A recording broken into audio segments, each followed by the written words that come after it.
Ghairah adalah ketidaksukaan seseorang untuk berbagi hak dengan orang lain. Saya lebih dapat bahasanya dengan bahasa Inggris, Mas. Artinya apa? Share with others. Jadi orang yang ghairah ini nggak suka untuk share with others. Ya, oke?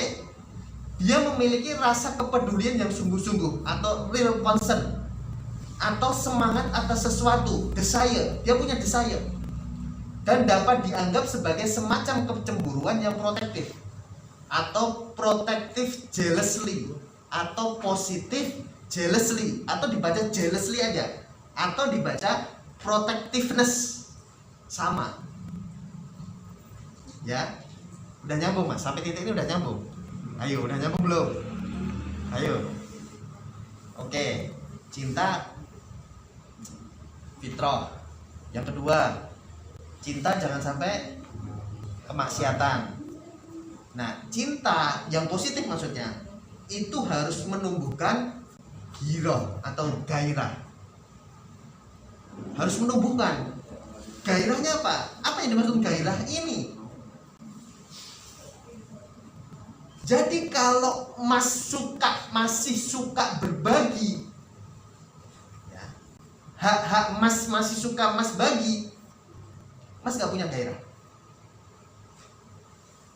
Mas tidak mempunyai rasa kepedulian, Mas tidak bergairah. Mas tidak punya semangat atas sesuatu, Mas tidak bergairah. Dan Mas tidak punya rasa kecemburuan yang sifatnya protektif, Mas tidak bergairah.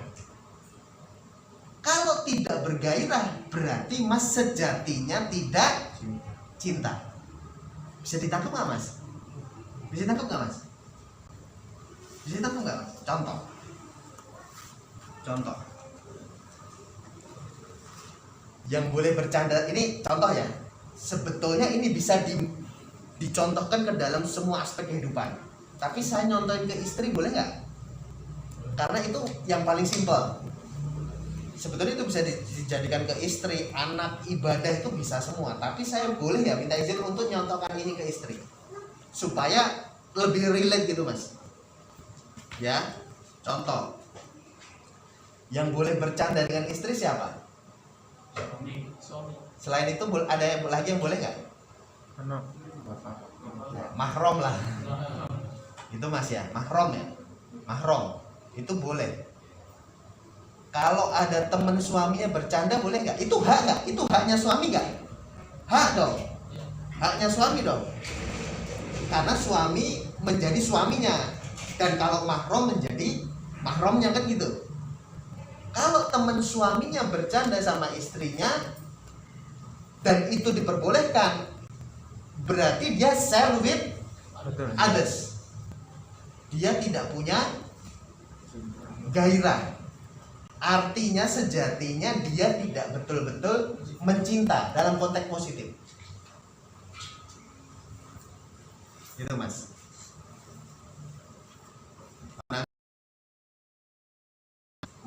Memberikan kepada perempuan itu adalah hak suami dan mahram. Kalau hak itu dibagi sama orang lain, harusnya kita cemburu karena kita punya gairah atau ghirah. Contoh, ada teman kita ngasih kepada istri kita, kita harusnya cemburu karena itu bagian dari gairah. Apa? Share with others. Kita membagi hak kita itu kepada orang lain. Bisa tangkap, Mas? Kemudian rasa kepedulian yang sungguh-sungguh. Nah ini ya contoh lebih gampang ya, istri harus betul-betul peduli. Maksudnya bukan peduli terhadap tanggal lahir, ukuran sepatu, ya itu boleh juga, tapi esensinya sih bukan itu. Esensinya harusnya lebih dalam dari itu, Mas. Apa? Mas boleh ditutup, Mas, biar dingin. Di pintu Ahmad. Kurang bisa dikit. Nah, tentunya adalah pendidikan mereka. Dalam artian kalau kita kan begini, Mas, kalau menurut saya ya, saya ya bergaul dengan para guru itu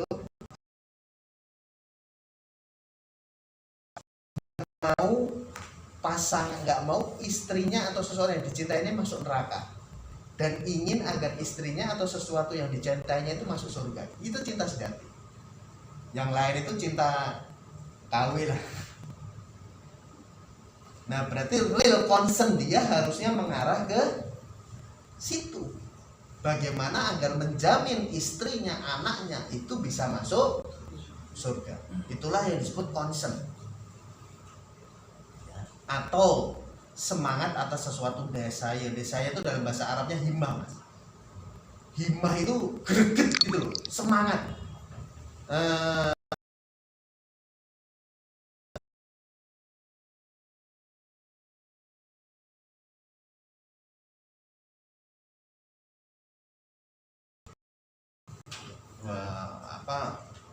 Untuk sesuatu yang baik sama istri dan keluarganya itu memang harusnya greget.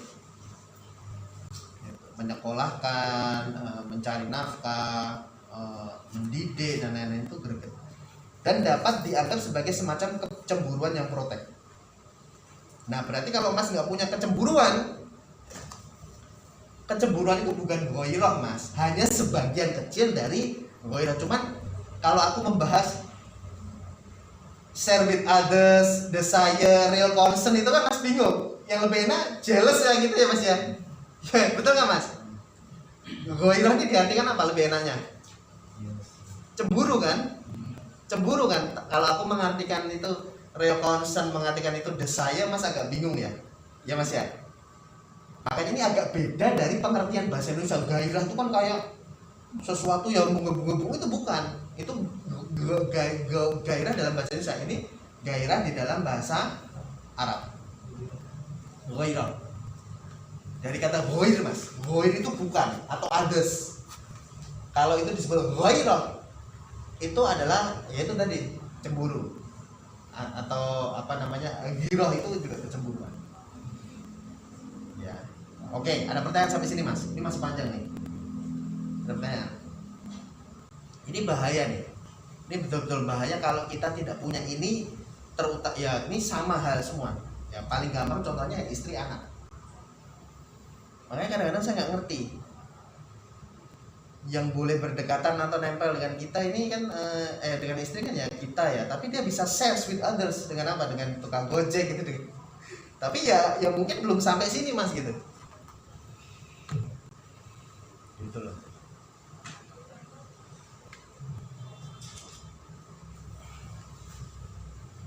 Nah, ini dalam konteks lain apa yang disebut dengan gairah ini adalah berusaha untuk terus menjaga apa atau siapa yang kita cintai agar tetap baik atau agar menjadi semakin baik, menutupi aibnya bila ada, melindunginya, membuat kita marah bila diganggu orang, bahkan bersedia mati untuk itu.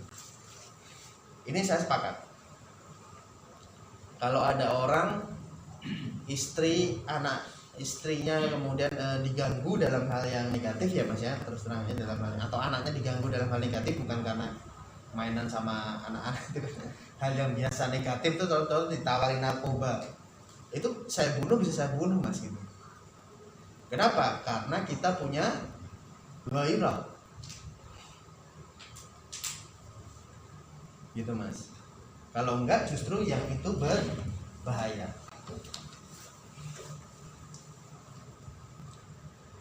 Dalilnya apa? Dalilnya ini hadis Mas.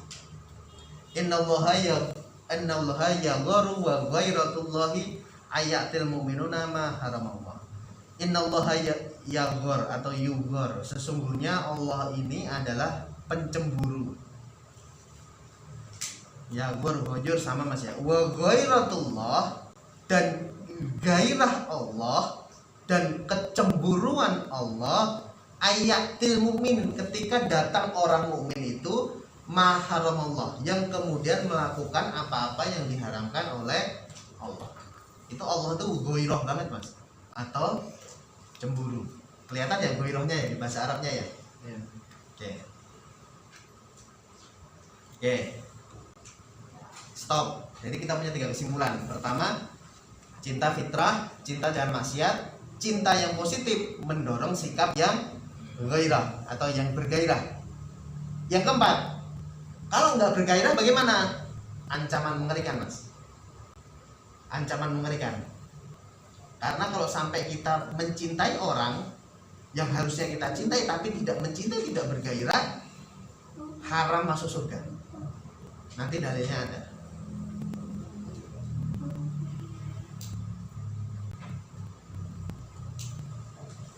Salah satu la yang zulullah azza wa jalla ilaihim yaumal qiyamatil ab liwalidayhi wal mar'atul mutarajilatu wad dayus.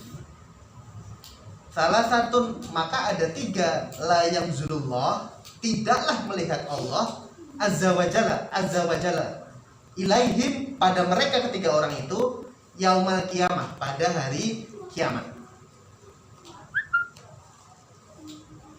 Yang pertama, al-aqli walidayhi, orang yang durhaka, orang yang kasar, yang akli itu keras, kasar, durhaka kepada kedua orang tuanya. Nauzubillah min dzalik, Mas. Jangan. Ya. Jangan, Mas. Jangan. Orang tua itu hukumnya benar aja. Nggak pernah orang tua itu salah. Kalau salah harus dibenarkan. Makanya ada falsafah Jawa itu mikul dhuwur mendem jeruk. Ya itu sudah kewajiban kita. Ada salahnya orang tua, tutup. Orang tua udah meninggal, mati, yang disebut hanya kebaikannya saja. Itu sudah kewajiban kita sebagai anak. Ya. Yang kedua, wal mar'atu muratajilah, dan seorang perempuan mutarojilah yang bertindak sebagai laki-laki, mirip laki-laki, dari kata rijal. Jadi mutarojilah itu, kalau aku boleh ngomong kasar ya, lesbi. Lesbi itu ada 2. Pertama, lesbi yang dalam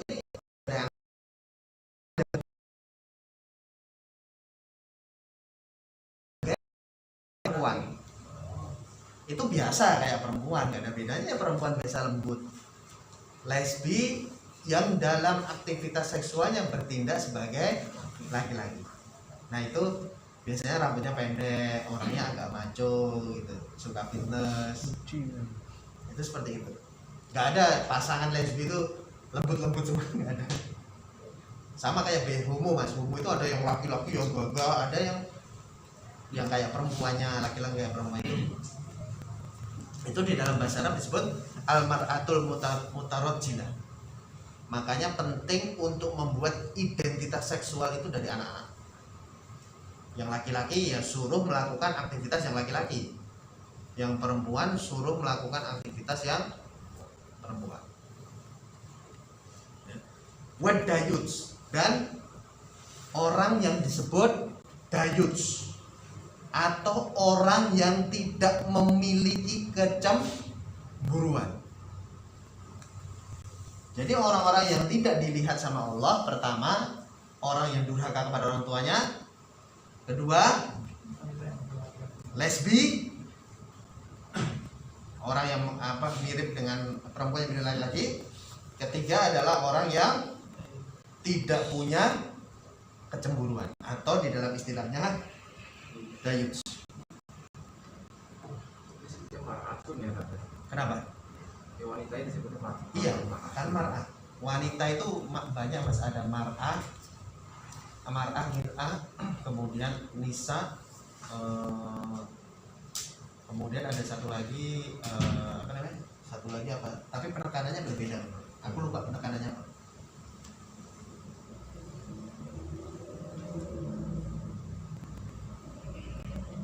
Kalau pas iblis yang malah seleksi itu mar'atul hadis itu yang istrinya Abdul Hadis yang Iya, tapi enggak. Kalau Rasul bilang begini, mata utunya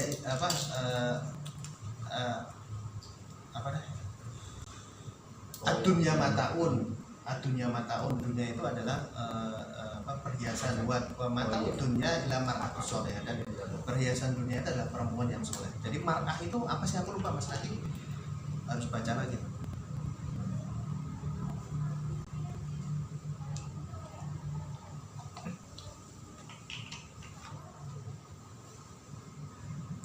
Nah, ad-dayus ini adalah seorang suami atau bapak yang membiarkan terjadinya perbuatan buruk dalam keluarganya, atau di dalam bahasa Inggrisnya permisif. Aku lebih senang pakai bahasa Inggris, Mas, karena pas banget menggambarkan konteksnya ya, Mas Baca ya. Aku nggak ngerti banget, tapi bapak yang permisif itu dayus, Mas. Bapak yang permisif atau bapak yang tidak punya gairah. Permisif. Alah nggak apa-apa. Padahal itu menanggal syariat, itu dayus. Itu jangan dianggap sepele, Mas.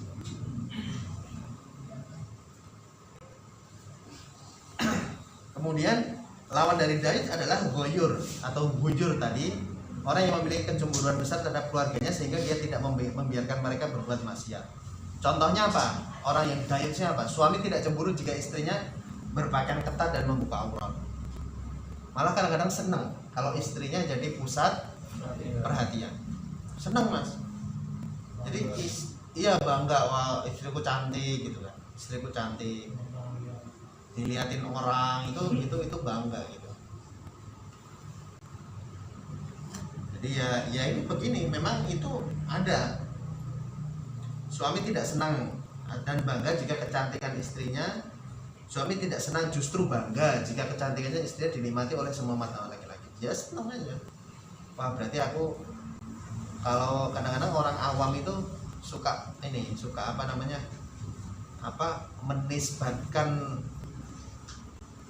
menisbatkan kecantikan perempuan ini sebagai sesuatu keberhasilan suami. Aku tuh benci banget, Mas. Aku tuh dari dulu semenjak aku belum ngaji tuh benci banget.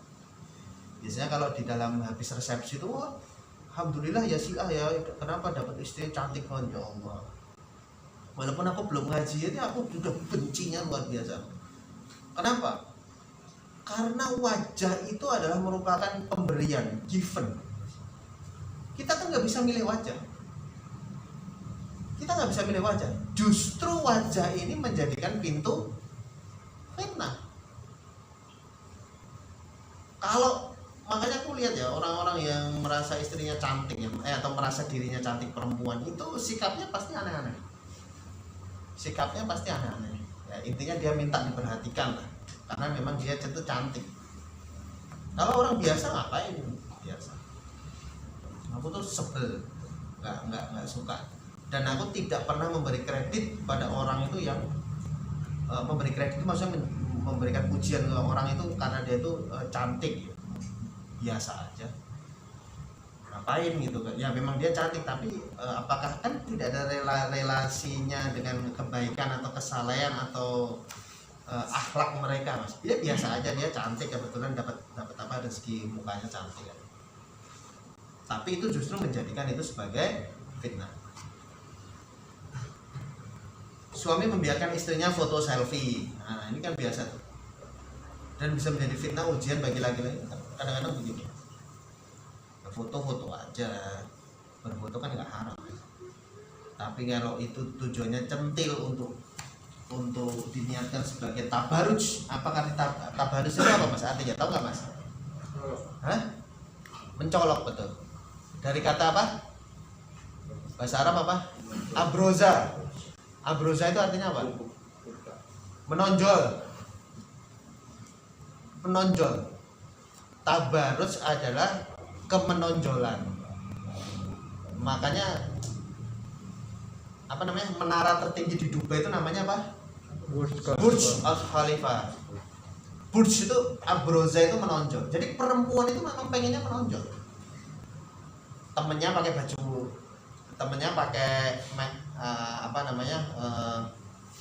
bajunya 100 ribuan dan dia pengen yang 150 ribu. Yang lain nggak pakai lipstick, dia pengen yang beda gitu, tampil beda istilahnya, Mas. Itu abroza. Termasuk selfie ya. Kalau foto gini kan kurang news ya, jadi dia harus punya gaya sehingga dia itu bisa menarik perhatian. Itu tabarruj. Jadi tabarruj itu bukan bersolek, bukan. Esensi tabarruj itu bukan bersolek. Tabarruj atau abroza pengen menonjol dibandingkan orang lain. Kalau Mas ke Sulawesi, Mas pakai baju merah itu bisa dibilang tabarruj. Karena orang di sana bajunya hitam sama coklat. Tapi kalau Mas di Bandung pakai baju merah, istrinya Mas ya pakai baju merah, itu bukan tabarruj. Karena emang orang di sana pakai bajunya merah, kuning, hijau. ya sama aja gitu ya. Abroza itu begitu, makanya tabaruj itu harus disesuaikan dengan konteks tempatnya. Ayah membiarkan putrinya pacaran dan pergi dengan laki-laki yang bukan mahram, ini juga orang yang tidak punya ghairah atau dayus. Ini apa namanya Mas, Ibnu Qayyim memberikan penilaian di dalam kitab Ad-Da'u wa Dawa, di dalam kitab penyakit dan pengobatan. Ad-Da'u ini artinya penyakit, dawa ini pengobat. Jadi beliau itu memaparkan penyakit-penyakit hati beserta pengobatannya. Ini kitabnya Ibnu Qayyim. Ad-Dayus adalah makhluk Allah yang paling buruk dan diharamkan baginya masuk surga. Ngeri Mas.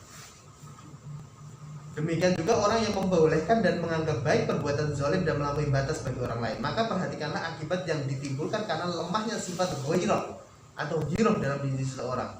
Ini semua menunjukkan bahwa asal pokok agama seseorang adalah sifat ghirah. Barang siapa yang tidak memiliki sifat ghirah atau ghairah, maka berarti dia tidak memiliki agama. Contoh, Islam dihina, santai aja, itu tidak memiliki ghairah Mas. Artinya kasarannya menurut Imam Ibnu Qayyim, dia tidak mempunyai iman.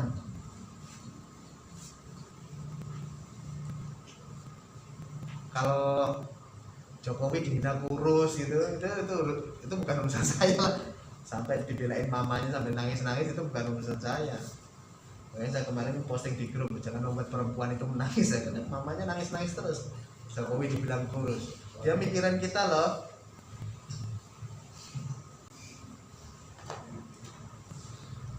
Karena sifat inilah yang akan menghidupkan hati manusia, yang kemudian menghidupkan kebaikan pada anggota badannya, sehingga anggota badannya akan menolak semua perbuatan buruk dan keji dari diri orang tersebut.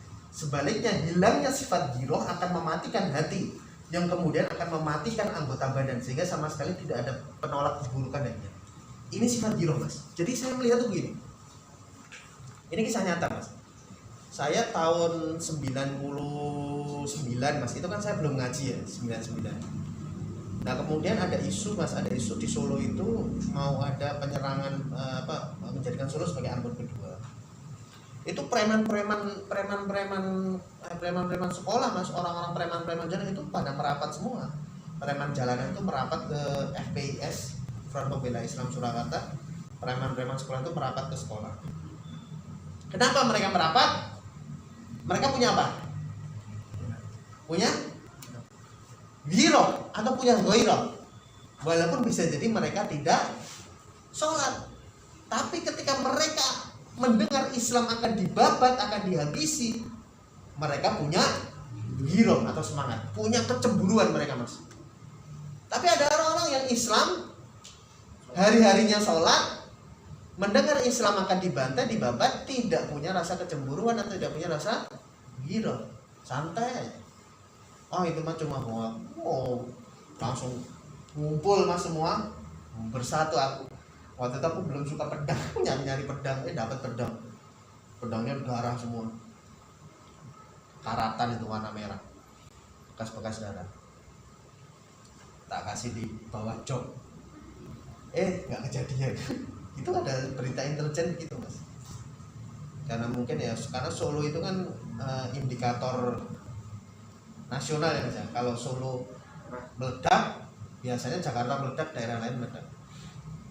Karena di sana kenapa indikator? Karena di sana itu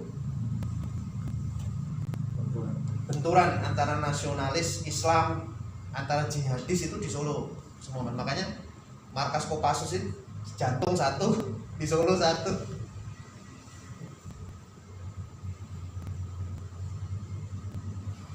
Nah,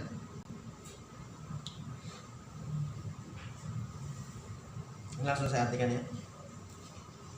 Masih banyak ini, slide-nya masih belasan nih. Di antara cemburu ada yang cintai Allah, dan di antara cemburu ada yang dibenci Allah. Adapun unsur cemburu yang Allah Azza wa Jalla cintai adalah cemburu dalam keraguan. Jadi ada cemburu itu nggak semua baik. Kalau cemburu dalam keraguan itu jelek Mas. Sedangkan rasa cemburu yang Allah Azza wa yang benci adalah cemburu yang tidak dalam keraguan atau pasti. Hah? Sebentar, ini salah ngerti kan? Fa'amal ladzi yuhibbullahu fal ghaira fir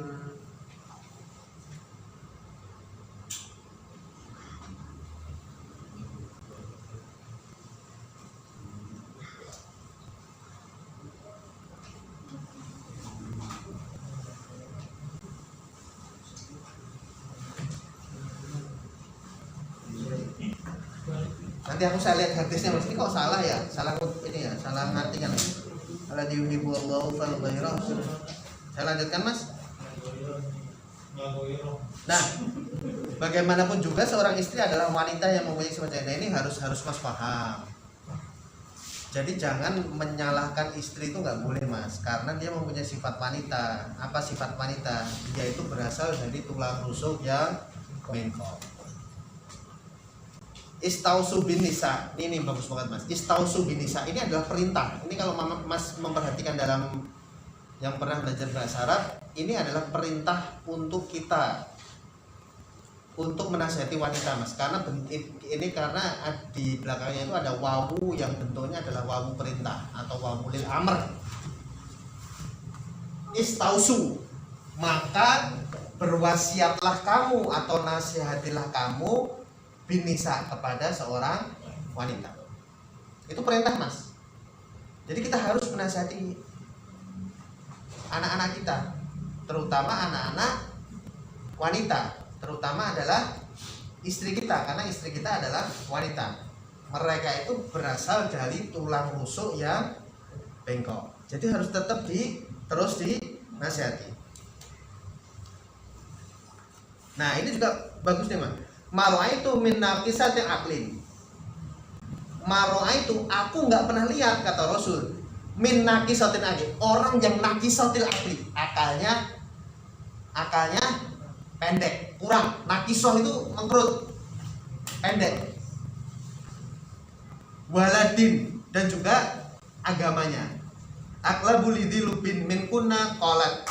Nah ini kenapa? Apakah kekurangan dalam agama akal? Kurangnya akal itu adalah bahwa persaksian dua orang wanita itu sebanding dengan persaksian. Jadi gini mas, wanita itu dalam konteks persaksian ya, nanti kalau hukum misalnya itu nilainya setengah, karena dia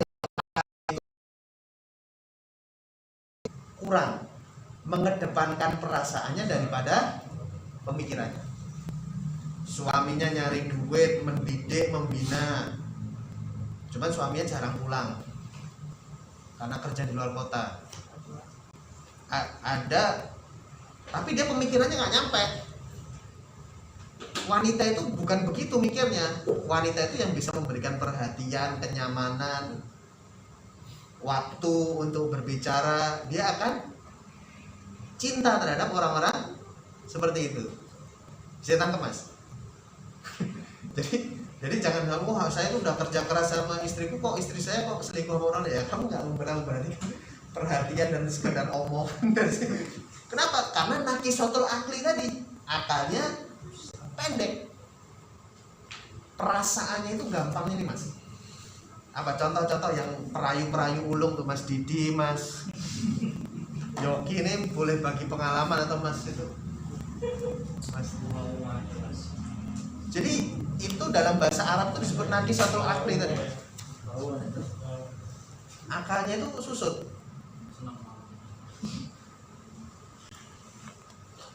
Contoh kayak apa? Asad semuanya kita janji di sini. Tahu-tahu Asad nggak ada, panik deh. Ya santai aja kan, kita harus cek dulu. Jadi perasaan itu maju duluan daripada akal atau pemikirannya. Panikan, ya nggak sabaran itu, ya itu biasa, itu memang perempuan seperti itu. Kodrat ya, itu.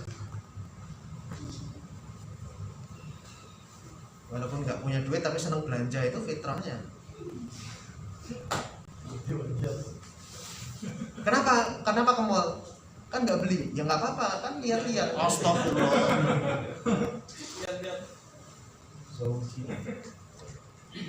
Kan kalau kita laki-laki kan kalau nggak beli ngapain ya mas ya, tapi ya perempuan begitu ya nggak apa-apa, itu naqisatul aqli, akalnya memang kurang.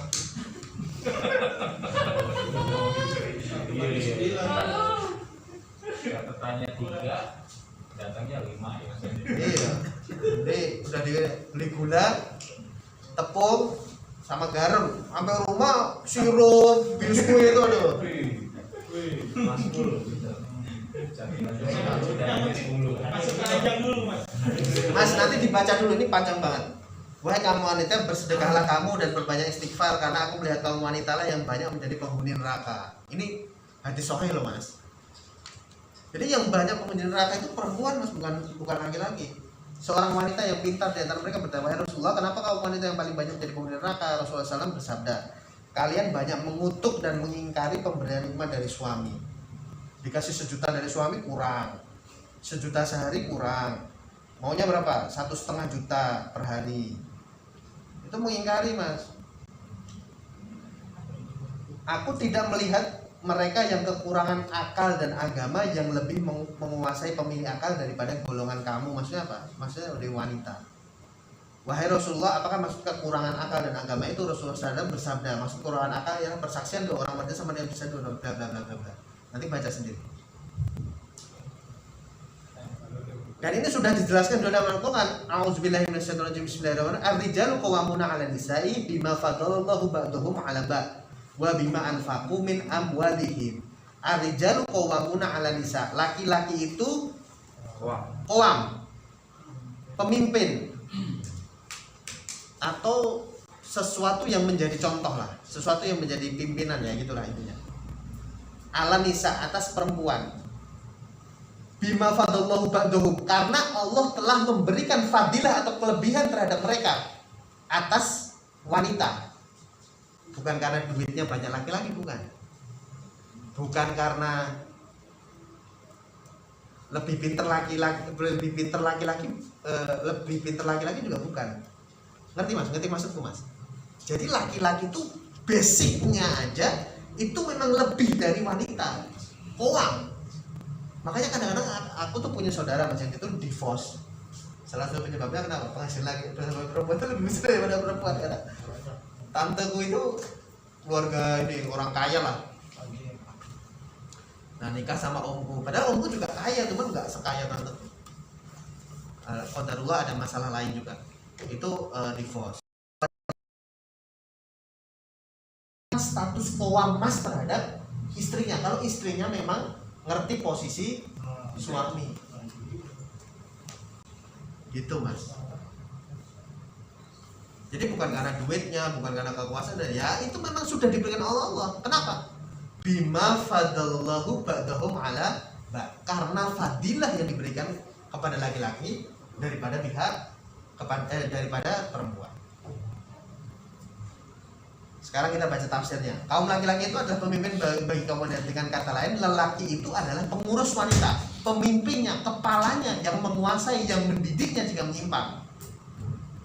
Oleh karena Allah telah melebihkan sebagian mereka laki-laki sebagian lain. Ya ini kenapa? Ini yang bulat ini adalah Al-Qur'annya, yang nggak ada bulat itu tafsirnya. Ibnu Katsir mengatakan begini. Kenapa laki-laki itu menjadi qawam? Karena kaum laki-laki lebih afdol. Afdol itu lebih utama. Kan tadi bima fadallahu tadi ba'dahum 'ala ba'd. Kaum laki-laki lebih afdol daripada kaum wanita. Seorang laki-laki lebih baik dari seorang wanita. Karena itulah kenabian hanya khusus bagi orang laki-laki. Termasuk pemimpin khalifah itu khusus bagi orang laki-laki. Nggak ada khalifah perempuan atau nabi perempuan itu ketawain orang, man. Ada nabi perempuan, ketawain orang. Karena laki-laki itu memang unik. Ya bukan Mas, saya cuma ngutip aja.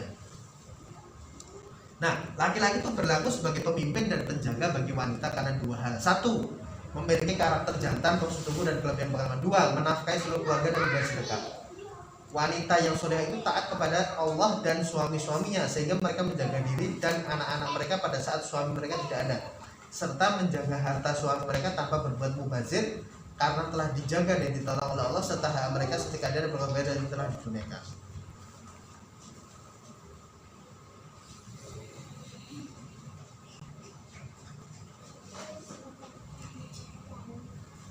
Oke, ada pertanyaan. Nah, renungan bagi kita begini, Mas.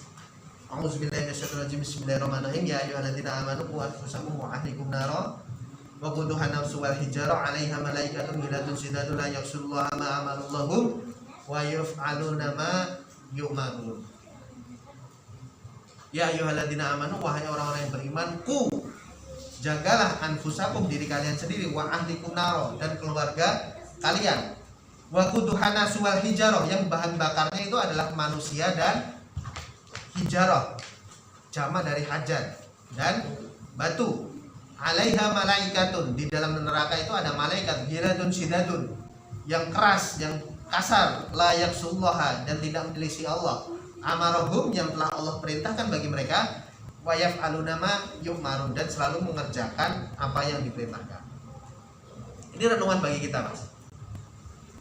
Nah, ku ini apa? Adalah bentuk amir lil jama'.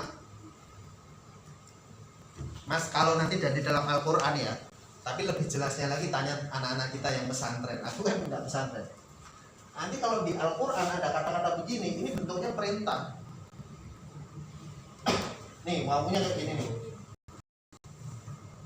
Ini bukan bentuk biasa, ini bentuknya perintah. Ya ayyuhalladzina amanu wa amanu ku. Apa artinya? Jagalah. Ku dari kata, jadi kata takwa ini bisa diartikan begini. Ya ayyuhalladzina amanu wa amanu, bertakwalah anfusakum, diri kalian. Ku itu satu akar dengan kata takwa. Kowa, kowi, koyah tadi, Mas. Nah, maka perintahnya itu adalah wakoyaki wikoya, artinya menjaga, melihara, dan menjauhi. Ku anfusakum wa ahlikum. Ahlikum itu diartikan sebagai keluarga. Ahlun itu bisa diartikan ke arah yang lain, tetapi dalam konteks saat ini harus diartikan kepada keluarga. Ahlun bisa diartikan sebagai penghuni, ahlun nar. Ahlun bisa diartikan sebagai keluarga, ahlul mayit. Ahlun bisa diartikan sebagai penduduk, ahlul Korea. Tapi kalau ku anfusakum wa ahlikum, jagalah dirimu dan keluargamu. Ahlun di sini adalah artinya keluarga. Apa artinya? Apa artinya? Ini saya screenshot dari kitab tafsir Ibnu Katsir. Imam Ali bin Abi Thalib mengatakan begini.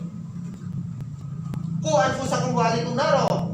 Kata beliau, Imam Ali bin Abi Thalib mengatakan, adibuhum wa alimuhum, maka ajarilah istrimu adab. Ajarilah istrimu adab. Wa alimuhu, dan ajarilah istrimu biar alim, biar pinter. Jadi kalau istri bodoh salah siapa? Suaminya. Istri tidak beradab salah siapa? Salah suaminya. Tapi jangan lebih pintar dari suaminya. Qaulahu, dan kemudian berkata, ini kata Ibnu Abbas, Mas. Nanti saya nukilkan di akhirnya. Kata Ibnu Abbas, yang dimaksud Ibnu Abbas adalah ku anfusakum wa ahlikum. Qala, maka Ibnu Abbas berkata, ikmalu bi taatillah, maka beramallah dengan ketaatan terhadap Allah. Wa ittaqu ma'asiyallah, dan kemudian jagalah kamu dari kemaksiatan terhadap Allah. Yang dimaksud ku anfusakum wa ahlikum seperti itu. Wa maru ahlikum bidzikri, dan perintahkanlah, wa maru, mau lagi kan, perintahkan, dan perintahkanlah ahlikum, keluarga kalian, bidzikri, untuk berzikir. Apa itu berzikir? Mengingat Allah, ya sholat, ya beribadah, itu semua kan artinya zikir, berdoa. Yunjikumullah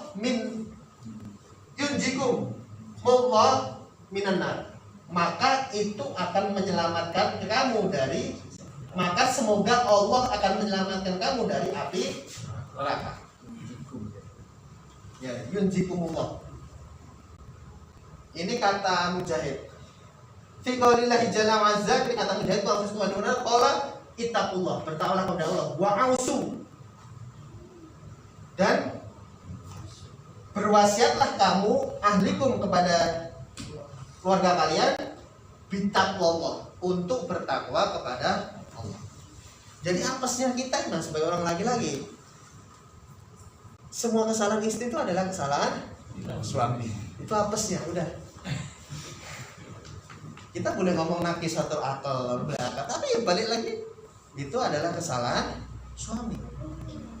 Makanya itu adalah renungan bagi kita, Mas. Ya, supaya memang kita itu pemegang kunci lah, termasuk di dalam ghairah dan lain-lain. Ada pertanyaan, Mas? Silakan.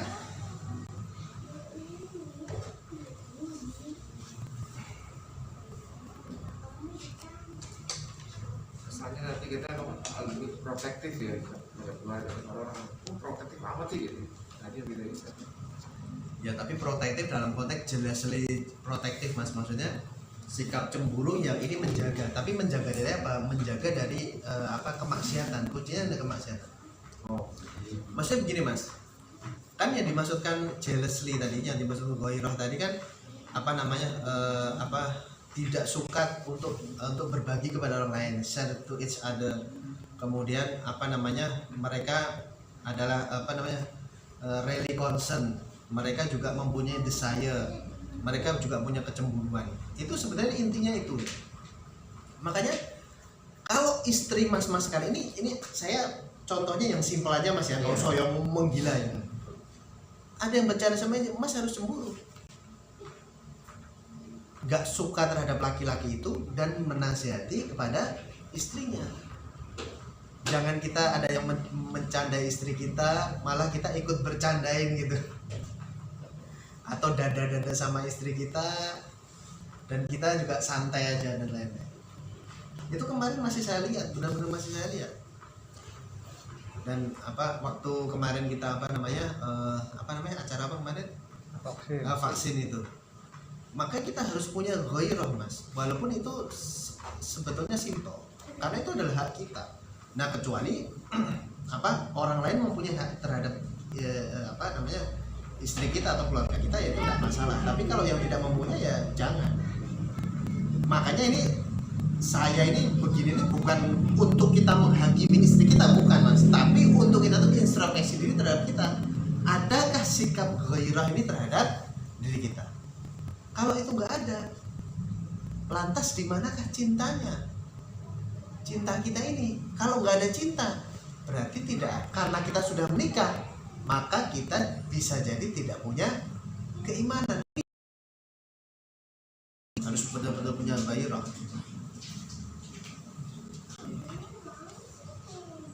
Oh iya kok mati masih aslinya? Otomatis harus lagi jalan.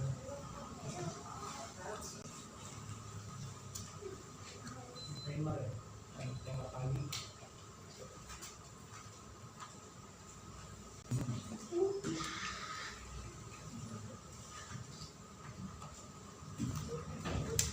Di situ tidak ada kesabaran mas. Ini juga lagi viral beberapa hari yang lalu. Ya ada orang yang cerai, sama-sama cerai, kemudian yang cerai-cerai ini kemudian nikah lagi. Itu harus diungkap. Kalau nanti itu terjadi di antara kita, kita harus menunjukkan sikap ghairah kita. Makanya kita harus ungkap faktanya itu seperti apa. Jangan sampai itu kemudian orang-orang setelah kita itu tidak mengambil pelajaran dari hal itu. Itu kan menurut saya itu kan ngeri banget. Berarti ada pergaulan atau hubungan-hubungan ya, atau ijtimat di dalam bahasa Arab yang terlarang di antara orang-orang yang bukan mahram. Kenapa? Karena orang itu masih punya kesempatan untuk mencintai. Padahal mencintai itu tidak akan mungkin ada kalau tidak ada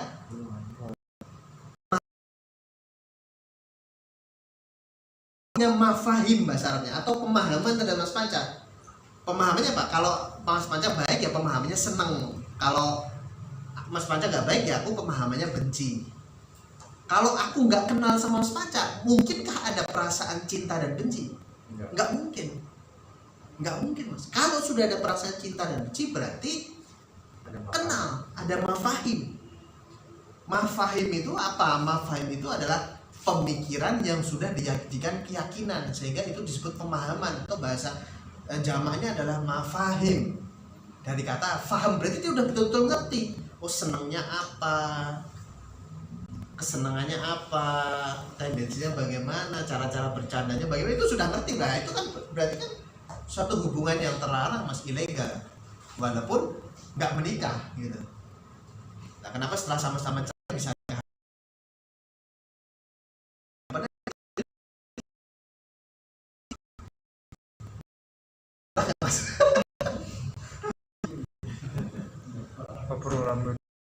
enggak mas, kemarin tuh aku taunya tuh dari istri gua. Stres aku.